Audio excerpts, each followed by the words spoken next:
नमस्कार दोस्तों।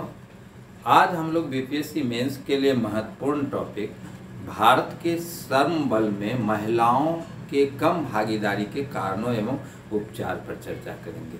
यानी कि महिलाओं की भागीदारी जो है सो आज भी श्रम बल में कम है। एक रिपोर्ट आया है, वह रिपोर्ट यूएनजीसी यानी कि United Nations global compact India का है। इसमें यह बताया गया है कि महिलाओं के श्रम बल में भागीदारी 24.8% है। 24.8% है, जो बहुत ही कम है। यानी कि अगर हम पिछले 15 वर्षों को देखें तो 15 वर्षों में जो है सो महिलाओं की श्रम बल में भागीदारी घट गई है। यानी कि 15 वर्ष में जो है सो महिलाओं की भागीदारी में कमी आई, जबकि यह समय जो है सो आर्थिक समृद्धि के दृष्टिकोण से तीव्र विकास की है। और इस स्थिति में जो है आर्थिक विकास की इस वर्तमान दौर में महिलाओं की स्थिति का कम होना एक चिंताजनक विषय है। तो महिलाओं की भागीदारी से ही आर्थिक समृद्धि तीव्र हो सकती है। तो महिलाओं की भागीदारी श्रम बल में क्यों कम है और इसका क्या निदान हो सकता है, इस पर हम लोग चर्चा करेंगे। क्योंकि यह हाल का रिपोर्ट है, इसलिए हो सकता है कि बीपीएससी में इस बार यह क्वेश्चन रहे। तो आप लोग इसको अच्छे से देखेंगे। तो हम लोग देखते हैं क्यों कम है। तो पहला कारण अगर हम लोग लें तो महिलाओं की भागीदारी का एक कम होने का ये कारण है कि गैर मापनीय है। यानी कि महिलाएं तो काम विभिन्न सेक्टरों में करती है, विभिन्न क्षेत्रों में करती है, लेकिन उसका मापन नहीं है। यानी कि हमारे पास जो है सो कोई डाटा उपलब्ध नहीं है, आंकड़ा उपलब्ध नहीं है कि वह कितनी महिलाएं कार्य करती हैं। यानी कि बहुत सारे सेक्टर ऐसे हैं जहां महिलाएं काम करती है, लेकिन उसका कोई डाटा उपलब्ध नहीं है। दूसरा जो है सो बहुत सारी महिलाएं घरेलू कार्य करती है, जिसको हम लोग उत्पादकता के दृष्टिकोण से नहीं देखते हैं, जिसके कारण भी जो है सो इसकी संख्या जुट नहीं पाता है। और तीसरा जो है सो कार्य करती है वह कार्य दर्ज नहीं हो पाता है, जिन कारणों से जो है सो महिलाओं की भागीदारी की सही स्थिति स्पष्ट नहीं हो पाती है और वह कम दर्शाता। अब अगला हम लोग देखते हैं सामाजिक मापदंड। यानी कि सामाजिक मापदंड के कारण भी जो है सो महिलाओं की संख्या जो है सो कम दर्शाता है। इसका कारण ये है कि महिलाएं क्या काम करेगी, कहाँ काम करेगी और कैसे काम करेगी, इसका निर्धारण समाज के द्वारा किया जाता है। यानी कि समाज में यह सोच है कि महिला को ये काम करना चाहिए, ये काम नहीं करना चाहिए, इस स्थिति में काम करना चाहिए, इस स्थिति में काम नहीं करना चाहिए, यहाँ काम करना चाहिए, यहाँ काम नहीं करना चाहिए, जिस कारण से भी महिलाओं की भागीदारी कामों में नहीं हो पाती है। तो सामाजिक मापदंड यानी कि समाज के द्वारा जो रीति रिवाज निर्धारित किए जाते हैं वह भी कहीं न कहीं जो है सो महिलाओं के श्रम बल में कम भागीदारी को दर्शाता है। अब अगला है सांस्कृतिक बाधाएं।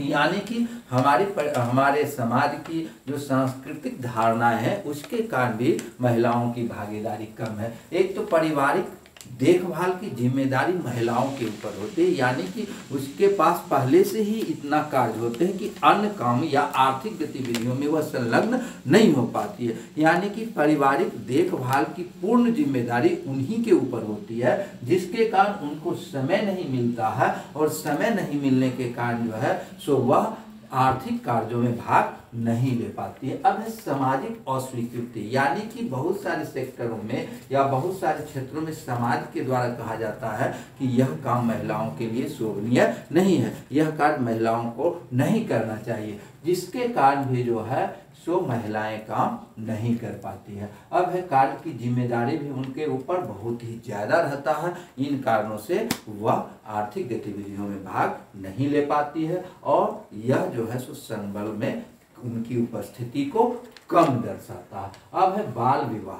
यानी कि बाल विवाह भारत में अभी भी जो है सो लड़कियों की शादी कम उम्र में हो जाती है और शादी कम उम्र में होने के कारण मातृत्व की स्थिति में वो आ जाती है। यानी कि कम उम्र में मातृत्व हो जाता है, जिसके कारण भी उनको जो है सो कार्य में नहीं ले पाती है, यानी कि कार्य में भाग नहीं ले पाती है। अब है उसके बाद मातृत्व अवकाश। मातृत्व अवकाश कहने का अर्थ यह है कि बहुत सारे सेक्टर में, बहुत सारे क्षेत्रों में जो है सो महिलाएं मातृत्व अवकाश लेती है, यानी कि जहां पर वह काम करती है वहां पर जो है सो छुट्टी लेती है मातृत्व अवकाश के नाम पर।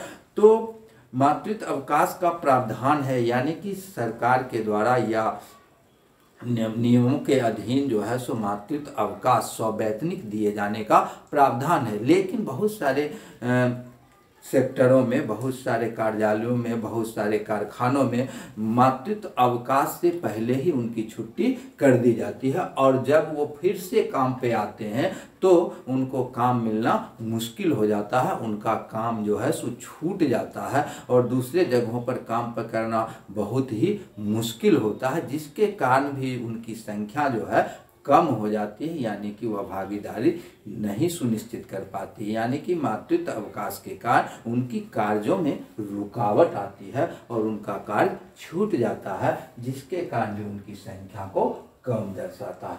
अब है रोजगार के साधनों का अभाव। तो भारत में रोजगार के साधन का अभाव है, और उसमें भी खासकर ग्रामीण क्षेत्रों में यह प्रमुख रूप से देखा जाता है कि महिलाएं जिस ढंग का काम कर सकती है, यानी कि अशिक्षित महिला या कम पढ़ी लिखी महिला या जो महिलाएं होती है जिस तरह का काम कर सकती है, उस तरह के रोजगार का अभाव होता है, और उस तरह के रोजगार का अभाव होने के कारण जो है सो महिलाएं भागीदारी नहीं कर पाती है, और वह हमारे श्रम बल में उनकी भागीदारी को कम दर्शाता है। और लैंगिक वेतन अंतराल, यानी कि आप देखिएगा बहुत सारे संगठित असंगठित क्षेत्रों या नियमित अनियमित क्षेत्र या शहरी एवं ग्रामीण क्षेत्रों में पुरुष और महिलाओं के मजदूरी दर में अंतर रहता है, यानी कि यह सरकारी तौर पर नहीं है, लेकिन कहीं न कहीं जो है सो यह देखने को मिलता है कि दोनों की मजदूरी दर, यानी कि महिलाओं को जो है सो कम मजदूरी दिया जाता है।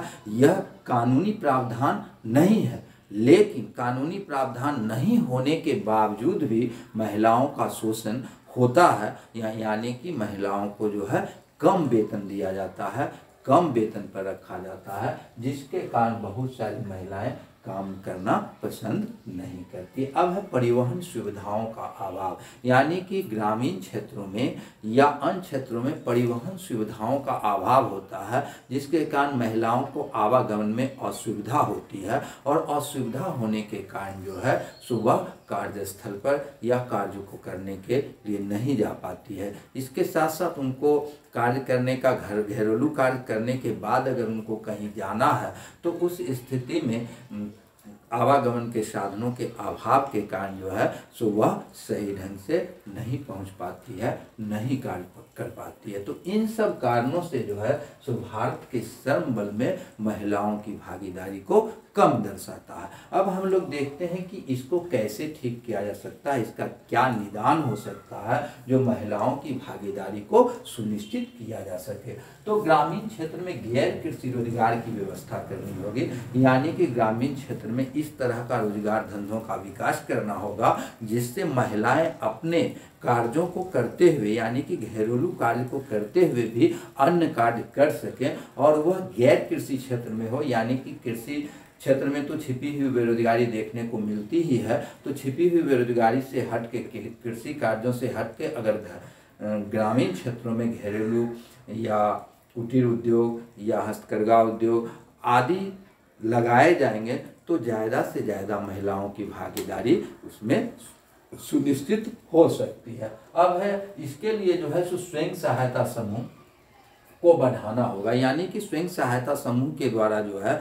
सो महिलाओं की भागीदारी को बढ़ाया जा सकता है। स्वयं सहायता समूह के माध्यम से जो है सो उसे कम ब्याज दर पर ऋण दिया जा सकता है, और ऋण देने के बाद जो है सो उनको स्वरोजगार के लिए प्रोत्साहित किया जा सकता है, और ग्रामीण स्तर पर, घरेलू स्तर पर जो है सो कुटीर उद्योग का विकास किया जा सकता है, जिससे जो है सो समूह बनाकर महिलाएं कार्य को संपादित कर सकती है। अब गांव और कस्बों में आवागमन के सुविधाओं को बेहतर करना होगा, यानी इसी गांव से कस्बों और छोटे शहरों को जोड़ना होगा, जिससे गांव की महिलाएं जो है सो छोटे शहरों और कस्बों में जाके काम कर सकें। तो इसके लिए आवागमन के सुविधाओं का विस्तार करना होगा, इंफ्रास्ट्रक्चर का विकास करना होगा, जिससे महिलाएं ज़्यादा से ज़्यादा काम कर सकें। अब है बाल देखभाल की व्यवस्था, यानी कि महिलाओं के साथ एक समस्या है बच्चों को लेकर, यानी कि छोटे बच्चे को वह कहीं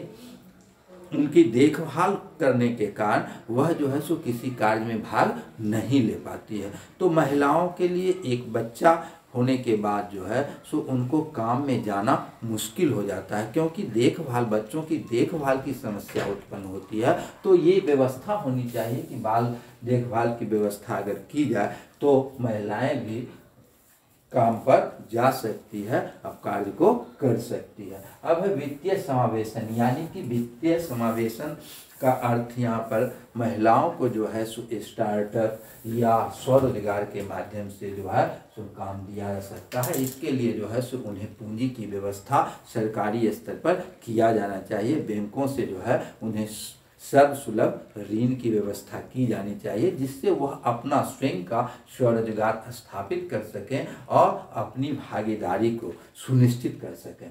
अब है कार्यस्थल पर संरचनात्मक सुविधाओं का विकास किया जाना चाहिए, यानी कि कार्यस्थल पर इस तरह की व्यवस्था की जानी चाहिए कि वह अपने आप को सुरक्षित महसूस कर सके। इसके साथ साथ वहाँ पर अन्य सुविधाएं दी जानी चाहिए, जिससे वह अपने को कार्य में भागीदार बना सके। इसके लिए जो है अगर उनके पास छोटे बच्चे हैं तो वहाँ पर पालना घर या बच्चों की देखभाल के लिए वहाँ पर व्यवस्था होनी चाहिए, और उनके लिए अन्य सुविधाएं जो मूलभूत सुविधाएं हैं वह मूलभूत सुविधाएं कार्यस्थल पर ज़्यादा से ज़्यादा होनी चाहिए, जिससे जो है सो वह अपने को सुरक्षित महसूस कर वहाँ पर जो है काम कर सके। अब रूढ़िगत विचारों पर प्रहार, समाज में जो मान्यताएं हैं, यानी कि महिलाएं ये काम नहीं कर सकती है, महिलाएं यहाँ नहीं जा सकती है, महिलाएं इस तरह का काम नहीं कर सकती है, तो इस तरह की रूढ़िवादी विचार जो हमारे समाज में है उन विचारों को कम करना होगा, यानी कि उसको समाप्त करना होगा और महिलाओं को ज़्यादा से ज़्यादा कार्य के प्रति प्रोत्साहित करना होगा, जिससे जो है वह अपने को आत्मबल के साथ कार्य में भागीदार बना सके। तो इस प्रकार हम लोग देखते हैं कि महिलाओं को किस प्रकार जो है ज़्यादा से ज़्यादा श्रम बल की ओर ले जाया जा सकता है। तो आप अगर हम लोग को अभी वर्तमान में अगर हम लोग देखें तो भारत जनसंख्या लाभांश की स्थिति में है, यानी कि जनाधिक लाभांश की स्थिति है, और भारत अभी युवाओं का देश है। तो जनसंख्या लाभांश का उपयोग करना हमारे लिए बहुत ही आवश्यक है, और भारत ने जनाधिकी लाभांश का उपयोग करना प्रारंभ भी कर दिया। ऐसी स्थिति में यह अवसर का पूर्ण लाभ प्राप्त करने के लिए ज़्यादा से ज़्यादा महिलाओं की भागीदारी होना आवश्यक है, जिससे जो है सो हमारा देश तीव्र गति से विकास कर सके। तो आशा है कि यह वीडियो आप लोगों को अच्छा लगा होगा। आपसे अनुरोध है कि अपनी प्रतिक्रिया अवश्य दें, जिससे हम नया वीडियो आप लोग को नए टॉपिक पर दे सकें जो बीपीएससी के लिए उपयोगी हो सके। तो आप लोग अपनी प्रतिक्रिया कमेंट बॉक्स में ज़रूर दें। इसके साथ ही चैनल को सब्सक्राइब करें और लाइक करें। धन्यवाद।